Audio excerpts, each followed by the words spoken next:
नमस्कार मित्रांनो, सुस्वागतम. घरोघरी मातीच्या चुली या मालिकेच्या आजच्या भागामध्ये आता जे काही जानकीकडून कुंकुमात्र आता लताबाईच्या पायावर सांडलेले असते आणि लताबाईला पडता जानकीने वाचवलेले असते. तेव्हा आता लताबाईच्या डोळ्यात हे सर्व बघून पाणी येत असते आणि जानकीला सुद्धा खूप काहीतरी आता हा स्पर्श मायेचा वाटत असतो की आपली आईच आहे. म्हणून आता जानकीला आपल्या आईचं दर्शन होते, आईंच्या पायाचे. तेव्हा मात्र आता लगेच लताबाई पुढे येते. जानकी लगेच आता उठून मागे होते. आता लताबाई जानकीला म्हणते की जानकी, अगं काय विहीनबाईची आणि माझी ओळख तू नाही करून देणार का? बरं जाऊन दे, तू तर नाही देणार, परंतु एक गोष्ट आता हे बघा, विहीनबाई मी ऋषिकेशची आई पार्वती. तेव्हा आता असं म्हटल्यानंतर कावेरीला तर खूप मोठा धक्का बसतो. तेव्हा कावेरी धक्क्यानेच म्हणते की अहो पण तुम्ही. तेव्हा लताबाई म्हणते की हो, मेले होते. जानकी आता रागानेच लताबाईकडे बघत असते तर लताबाई हसते आणि म्हणते की असं सगळ्यांना वाटत होते, परंतु मी जिवंत आहे आणि आता या घरावरचा जो काही माझा हक्क आहे तो हक्क घेण्यासाठी मी आता या घरात परत आलेले आहे. कावेरीच्या आता पायाखालची जमीन सरकते. कावेरी जानकीकडे पाहत असते आणि आता सुमित्रा तेथे येते तर पार्वती तिच्याकडे बघत आता कावेरीला सांगते की मला हे सुद्धा माहिती आहे की माझी सून माझ्यापेक्षा तिच्या सावत्र सासूची जरा चांगलं वागते, परंतु आज ना उद्या मात्र तिला हे सर्व मान्य करावेच लागेल की मी तिची खरी सासू आहे. ती शेवटी माझा स्वीकार तिला करावाच लागेल आणि हे बघा तो दिवस सुद्धा लवकरच येणार आहे. आता लताबाई अगदी तोऱ्यात आणि हसून हे सर्व बोलत असते. कावेरी, जानकी आणि सुमित्रा यांना खूप राग येतोय असे बोलून आता तोऱ्यातच लताबाई आत निघून जाते. तर जानकीला खूप वाईट वाटतं. जानकी आता सुमित्राकडे बघत असते. सुमित्रा रागाने जानकीकडे पाहते. तेव्हा आता सुमित्राची समजूत कशी घालायची हे जानकीला काही कळत नाही. जानकी आईंजवळ म्हणजे सुमित्राजवळ येणार तोच लगेच आता तावतावाने मात्र सुमित्रा निघून जाते किचन मध्ये. तेव्हा आता कावेरी जानकी जवळ येते आणि विचारते की जानकी, अगं हे सर्व तुमच्या घरामध्ये काय चालू आहे बरं? तेव्हा आता जानकी म्हणते की कावेरी काकू, अहो माझ्या घरावर येणारी ही संकट संपत नाही आणि त्यात म्हणजे तुमची ऐश्वर्य ही पार्वती नावाचं नवीन संकट आमच्या घरावर घेऊन आली. हे सर्व ऐकून कावेरी म्हणते की काय बोलतेस जानकी, आणि ह्या ऐश्वर्याच्या डोक्यामध्ये हे सर्व काय चाललेलं आहे? तर आता मी विचारूनच येते तिला ह्या सगळ्याचा जाब. तेव्हा जानकी म्हणते की नाही काकू, आता काय करायचं आहे ते सर्व मीच ठरवेल. त्या ऐश्वर्याला धडा शिकवावाच लागेल, परंतु त्या अगोदर मात्र ऐश्वर्यामुळे आता आई माझ्यावर खूप नाराज आहेत. तिच्यामुळे आता आमच्यामध्ये जो दुरावा आलेला आहे तो विश्वास मला परत मिळवायचा आहे आणि जो दुरावा आमच्यात आलेला आहे तो मिटवायचा आहे. जानकीच्या डोळ्यात पाणी असतं हे सर्व सांगताना कावेरीला सुद्धा आता जानकीची खूप दया येते. कावेरी आता मायेने म्हणते की जानकी तू काळजी करू नकोस, नक्की तू त्यांचा विश्वास परत मिळवशील, परंतु हे बघ एक गोष्ट मी तुला सांगते की तू जरीही माझी मुलगी नसशील तरी सुद्धा माझा आशीर्वाद कायम तुझ्या सोबत असेल. सर्व काही ठीक होईल. आता जानकी तू काळजी करू नकोस आणि चल आता येते मी. तेव्हा आता कावेरी जायला निघलेली असते आणि ती बाहेरच गेलेली असते आणि तेवढ्यात आता लगेच ही ऐश्वर्या तिच्या मागे येते आणि तिला म्हणते की मॉम थांब. तेव्हा आता कावेरी थांबते, परंतु कावेरीच्या मनात आता ह्या ऐश्वर्याविषयी खूप राग असतो. तेव्हा आता कावेरी म्हणते की काय अगं तू तर मला हाक मारलीस. तर ऐश्वर्या म्हणते की हा कोणता प्रश्न आहे, कारण मॉम म्हणून मी तुलाच हाक मारणार तर दुसरं कोणाला मारणार? कावेरी म्हणते की अगं नाही, अगं तू तर मला कावेरी बाई म्हणत असते आणि आता का असं मॉम म्हणालीस? तेव्हा आता लगेच ऐश्वर्या चिडून म्हणते की हा जो तुझा ड्रामा सुरू आहे तो बंद कर, कारण आता मला तुझ्याशी खूप महत्वाचं बोलायचं आहे. तर कावेरी म्हणते की अगं आत्ता कशाला? मगाशी तर तुला मला आई म्हणताना सुद्धा लाज वाटत होती, मग आत्ता कशाला माझ्याशी बोलते? तेव्हा आता लगेच ऐश्वर्या म्हणते की कारण मला आता ही माहिती करून घ्यायचं आहे की तू जानकीला भेटायला का आली होतीस आणि कशासाठी, तुझे तिच्याकडे काम काय होते? तर कावेरी म्हणते की तुला काय करायचं त्याचं, आणि हे बघ माझं काम अजूनपर्यंत झालेले नाही. तर ऐश्वर्या रागाने म्हणते तुझं काय काम असेल तर ते मला सांग, मी करते. तेव्हा आता कावेरी म्हणते की मला माफीनाम्यावर सही पाहिजे होतील. आता ऐश्वर्याचे तर मनासारखं होते. ऐश्वर्या विचारते की कसला माफीनामा? तर लगेच आता जो रिपोर्ट आहे म्हणजे जो माफीनाम्याचा कागद आहे तो लगेच ती ऐश्वर्याच्या हातात देते. ऐश्वर्या आता तो उघडून आता वाचते तर ऐश्वर्याच्या मनासारखे होते. कावेरी पुढे म्हणते की अगं तुझ्या डॅडांची शिक्षा कमी करण्यासाठी मला हा माफीनामा मिळाला होता आणि त्यावर आता जानकीची किंवा घरातील कोणाचीही सही हवी होती, तेव्हा आता सही हवी होती का, मग आता मी यावर सही करेल आणि सही मात्र माझी असेल, परंतु यात अडकणार मात्र जानकी. बरोबर मी आता जानकीला या सर्वमध्ये अडकणार असं आता ऐश्वर्या ठरवते. त्यानंतर आता ऋषिकेश आणि जानकी रूममध्ये असतात. तर आता जानकी म्हणत असते की ऋषिकेश, अहो उद्या किती महत्त्वाचा दिवस आहे आणि उद्या आता रिपोर्ट सुद्धा येणार आहेत, मग तुम्ही कशाला मला यात अडकवतात. हे बघा तुम्ही कुठेही जायचं नाही आणि आता काय म्हणतात की महत्त्वाची मीटिंग आहे. तेव्हा आता ऋषिकेश जानकीला समजावत असतो की जानकी उद्या बाजार समितीची मीटिंग आहे, त्यामुळे मला जावंच लागेल. एकतर घरामध्ये जे काही सुरू आहे तर त्यामुळे तिकडे नाही जाता आले. मग शेतकरी हितकर ही जी काही ॲपबद्दल मीटिंग आहे तर तिकडे मला अगदी जाणून घेण्यासाठी जावंच लागेल. एकतर येण्यासाठी खूप संध्याकाळ होईल, त्यामुळे मी तुला सांगतो की तू जाऊ नये. तेव्हा आता जानकी म्हणते की ऋषिकेश, अहो काय बोलतात. तेव्हा आता ऋषिकेश म्हणत असतो की अगं तुला किती काही झाले तर रिपोर्ट्स आणण्यासाठी शेवटी जावंच लागेल आणि आता तुला जायचं आहे, त्यामुळे हे बघ माझा आणि फक्त तुझ्यावरच विश्वास आहे, तुला जावंच लागेल. तेव्हा आता जानकी म्हणते की हो ऋषिकेश, तसंही रिपोर्ट आणण्यासाठी तुम्हाला आणि मला जावं लागेल, बाकी कुणालाही नाही जाता येणार, बाकी कुणावरही माझा आता विश्वास नाही. आणि जानकी म्हणत असते की हे बघा आता सगळ्यात जास्त मला उद्याची काळजी आहे. उद्याची काळजी कशी आहे की ऋषिकेश, हे बघा उद्या जेव्हा ते रिपोर्ट्स येतील तर त्या बाईचं पितळ आता सगळ्यांसमोर उघड होईल आणि माझी पूर्ण खात्री आहे ऋषिकेश उद्याचा रिपोर्ट हा निगेटिव्ह येईलच. आणि तेवढ्यात आता लताबाई दारात येऊन धडकते आणि लगेच आता तोऱ्यात म्हणते की जर हे रिपोर्ट्स पॉझिटिव्ह आले तर मग काय करणार. हातामध्ये आता पूजेची फुलं वगैरे थाळी वगैरे असते आणि आत येते. जानकीने ऋषिकेश तिच्याकडे पाहत असतात. म्हणजे ही लताबाई आता म्हणते की ऋषिकेश, अरे तुझ्या बायकोला तर भलताच विश्वास आहे की आपले DNA हे जुळणार नाही म्हणून, परंतु ऋषिकेश अरे सगळं काही ठीक होईल, उद्या तिचा सुद्धा गैरसमज दूर होईल. तेव्हा आता जानकी म्हणते की हो तुम्ही अगदी बरोबर बोललात, त्याचे कुणाचे गैरसमज आहेत ना ते सगळे उद्याच दूर होतील. तेव्हा आता लताबाई तोऱ्यातच म्हणते की हो हो गैर उद्या जेव्हा रिपोर्ट्स येतील ना तेव्हा माझ्या मुलाला नक्की कळेल की मीच त्याची पार्वती आई आहे म्हणून. त्याचा रिपोर्ट आहे ना तो अगदी पॉझिटिव्ह येण्यासाठी देवाकडे मी गेले होते, देवाकडे नवस सुद्धा करून मी आले आणि उद्या सुद्धा सकाळी मी लवकरात लवकर मंदिरात जाणार आहे. मला पूर्ण खात्री आहे की देव नक्की माझंच ऐकणार आहे. तेव्हा मात्र आता ही लताबाई त्यांना पेढ्याचा प्रसाद देते. तर आता जानकी आणि ऋषिकेश प्रसाद घेतात. तर जानकी म्हणते की हे बघा तुम्हाला तर माहितीच असेल की देव नेहमी सत्याची अगदी बाजू घेतो आणि त्याचीच साथ देतो आणि तुम्ही तर मात्र खोटं वागतात, त्यामुळे देव तुमचं ऐकेल या भ्रमात मात्र तुम्ही राहू नका, कारण उद्याचे रिपोर्ट्स आहे तर ते निगेटिव्ह येणार आहे. तेव्हा मात्र आता लताबाई म्हणते की हे केवळ आणि केवळ उद्या येणारी वेळच ठरवेल. कुणाच्या पापाचा भोपळा फुटतोय तो आता हसत असते खदखदून. ते मात्र ऋषिकेश आणि जानकी तिच्याकडे पाहतच असतात आणि अगदी प्रेमाने आणि मायेने ऋषिकेशला म्हणते की बाळा येते बर का मी आता, असे बोलून आता लताबाई बाहेर जाते. परंतु जानकी आता तिच्या प्रत्येक शब्दाचा आणि बोलण्याचा विचार करते. त्यानंतर आता इकडे ऐश्वर्याच्या डोक्यात तर तो भलताच प्लॅन असतो, कारण तिने आता सारंगला सांगितलेले असते की आता किती काही झाले तरी जानकीची जी डुप्लिकेट सही आहे ना तिची कॉपी मिळवायची. सारंग म्हणतो की काय बोलता ऐश्वर्या, आता काय हे नवीन, आता त्या जानकीची तुम्हाला अगदी सहीची कॉपी कशाला लागते. तेव्हा आता ऐश्वर्या म्हणते की हे बघा सारंग, जे काही मी तुम्हाला सांगितलेलं आहे तर ते तुम्हाला करावेच लागेल, तुम्हाला जमेल की नाही ते मला सांगा. तेव्हा सारंग तर ऐश्वर्या घाबरून गेलेला असतो. ऐश्वर्या जे काही सांगेल ते अगदी नंदी बैलासारखा मान डोलावत लगेच तयार असतो आणि म्हणतो की ऐश्वर्या बरं मी तयार आहे, काय करायचं आहे ते मला सांगा. परंतु अहोस ऐश्वर्या मी तुम्हाला सांगतो की जे काही आहे ते कुणाला माहिती नाही, परंतु तुम्हाला सांगतो.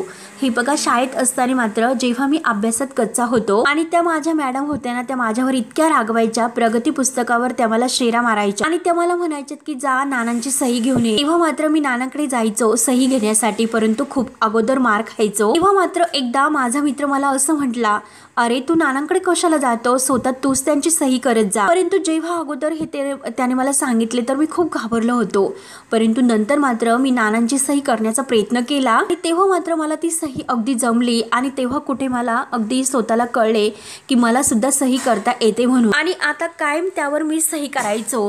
तेव्हा आता ऐश्वर्याला हे सर्व ऐकून आता अगदी कंटाळा येत असतो. ती सारंगला म्हणते की झाले का, तुमच्या शालेय जीवनातील विलक्षण ह्या आठवणीत रमून झाले असेल तर मला सांगा.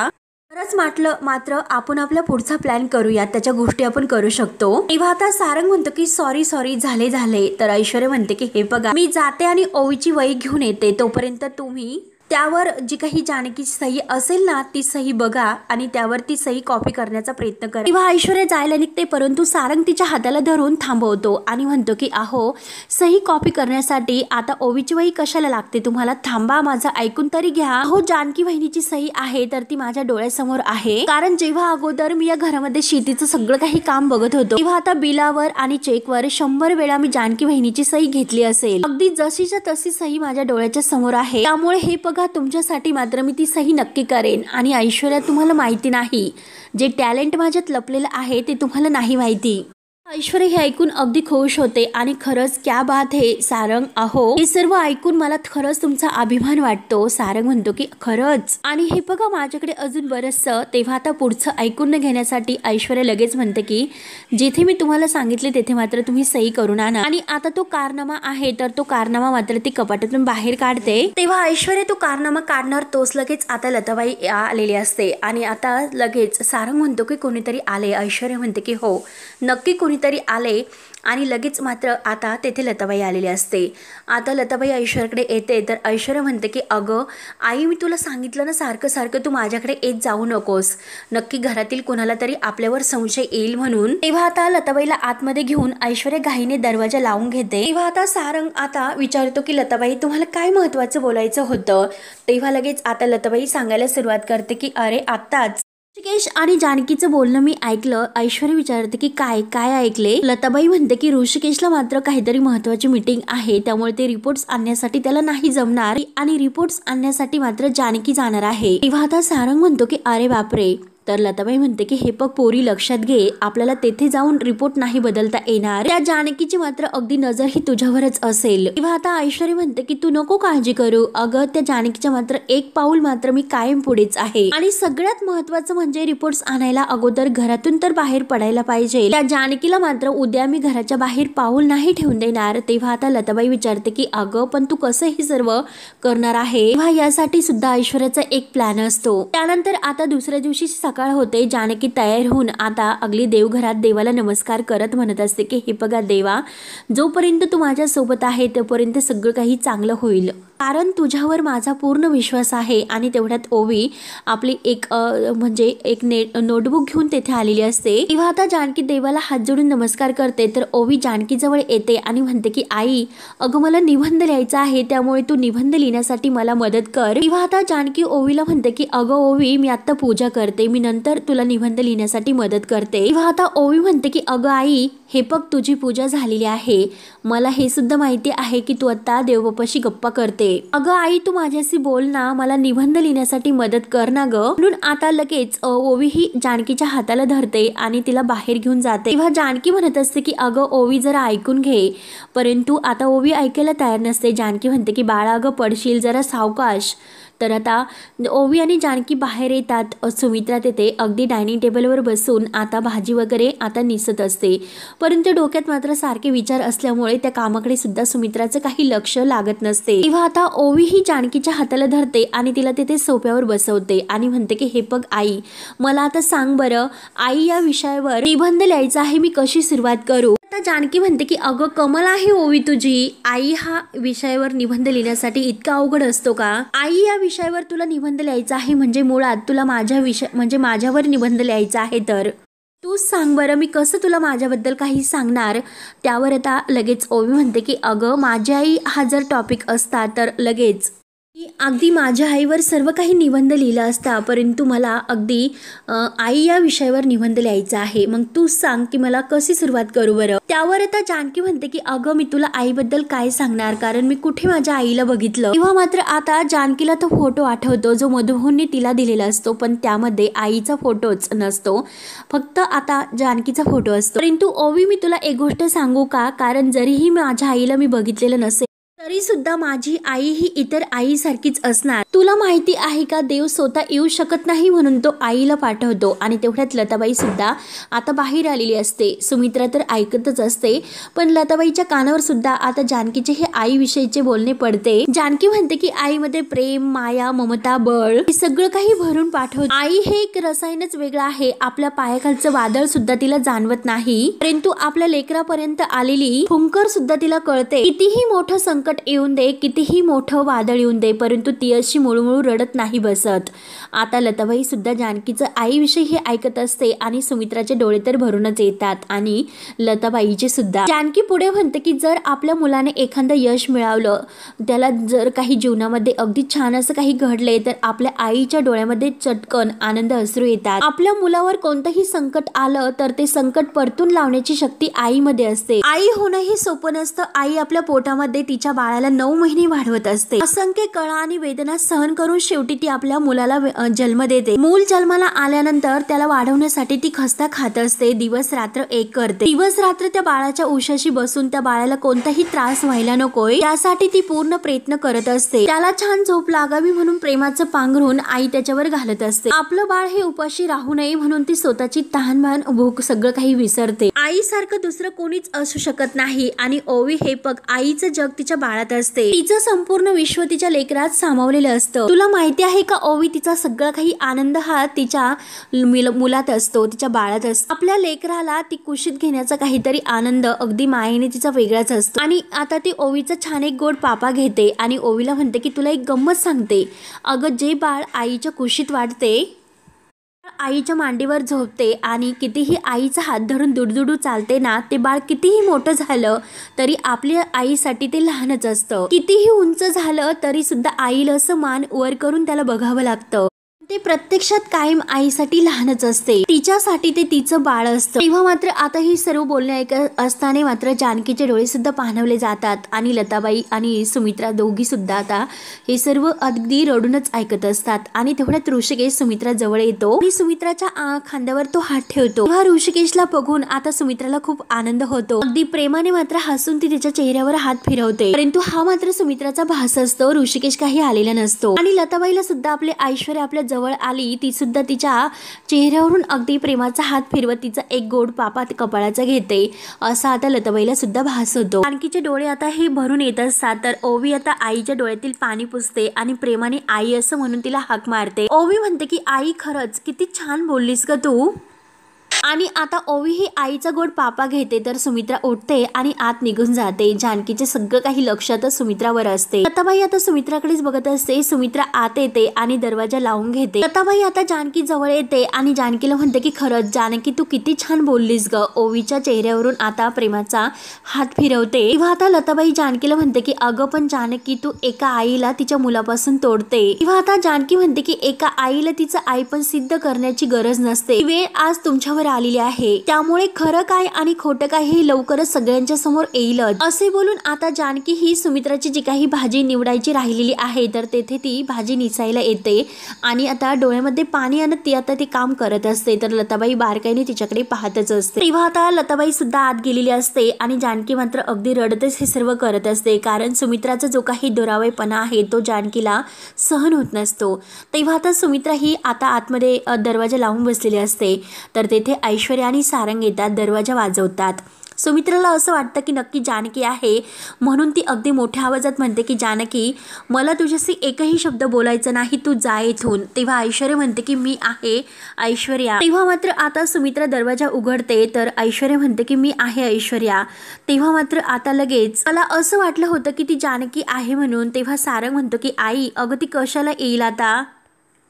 पाठ फिरून गेलेला माणूस परत येत नसतो. तेव्हा आता ऐश्वर्या म्हणते की हो ना आई, तिने दाखवून तर दिलेच आता. आणि आता हे बघा, आणखीन काही सत्य तुमच्या समोर आल्यानंतर तुम्ही आयुष्यामध्ये कधीही तिचं तोंड नाही बघू शकणार, असं काहीतरी तिने केलेलं आहे. तेव्हा हे सर्व ऐकून सुमित्रा विचारते की म्हणजे असं काय केलं तिने. तेव्हा आता ऐश्वर्याचा जो काही पुढचा प्लॅन आहे की कावेरी कशाला घरी आली होती आणि आता सह्या तर ऐश्वर्याने केल्या, परंतु आता जे काही आहे ते सगळं काही आता ह्या ऐश्वर्याने जानकीवर ढकललेले असते की कावेरीच्या त्या माफीनाम्याच्या पत्रावर जानकीने सह्या केल्या, असं सर्व काही खोटं आता ती सुमित्राला सांगून सुमित्राचे आणखीनच कान जानकी विरोधी भरवते. तेव्हा आता सुमित्रा खूप भडकलेली असते. तर ऐश्वर्या आणि सारंग आता एकमेकांकडे बघून खूप हसतात. त्यानंतर आता जानकी ही आता ऋषिकेशची फोनवर बोलत असते आणि ऋषिकेशला म्हणते की हे बघा ऋषिकेश, तुम्ही नका काळजी करू, मी आत्ताच्या आत्ता रिपोर्ट्स आणण्यासाठीच निघते. सगळ्यात अगोदर मी रिपोर्ट्स तुम्हालाच दाखवेल. आणि तेवढ्यात सुमित्रा आता तेथे येऊन उभी राहते. तेव्हा आता जानकी ही सुमित्राला बघते आणि ऋषिकेशला म्हणते की हे बघा ऋषिकेश, आणि ऋषिकेशला हुशार होतोय म्हणून फोन ठेवते. आणि आता फोन ठेवल्यानंतर आता मात्र जानकी ही सुमित्राला विचारते की आई काही काम होतं का, काही हवं आहे का तुम्हाला? तेव्हा आता सुमित्रा विचारते की काय ग जानकी, कुठे निघाली? तेव्हा आता जानकी तर खुशून म्हणते की आई अहो मी रिपोर्ट्स आणण्यासाठी चाललेले आहे. तेव्हा मात्र आता ऐश्वर्याने जे काही सांगितलेले आहे तर ते मात्र आता लगेच ही सुमित्रा अगदी रागानेच जानकीला म्हणते की काय ग कावेरी तुझ्याकडे कशाला आल्या होत्या, काय काम होतं त्यांचं तुझ्याकडे? असं तुम्हाला काल काही सांगितले नाही, परंतु आज मात्र मी तुला मुद्दाम हे सर्व विचारते, असं काय काम होतं म्हणून कावेरी तुझ्याकडे आल्या होत्या?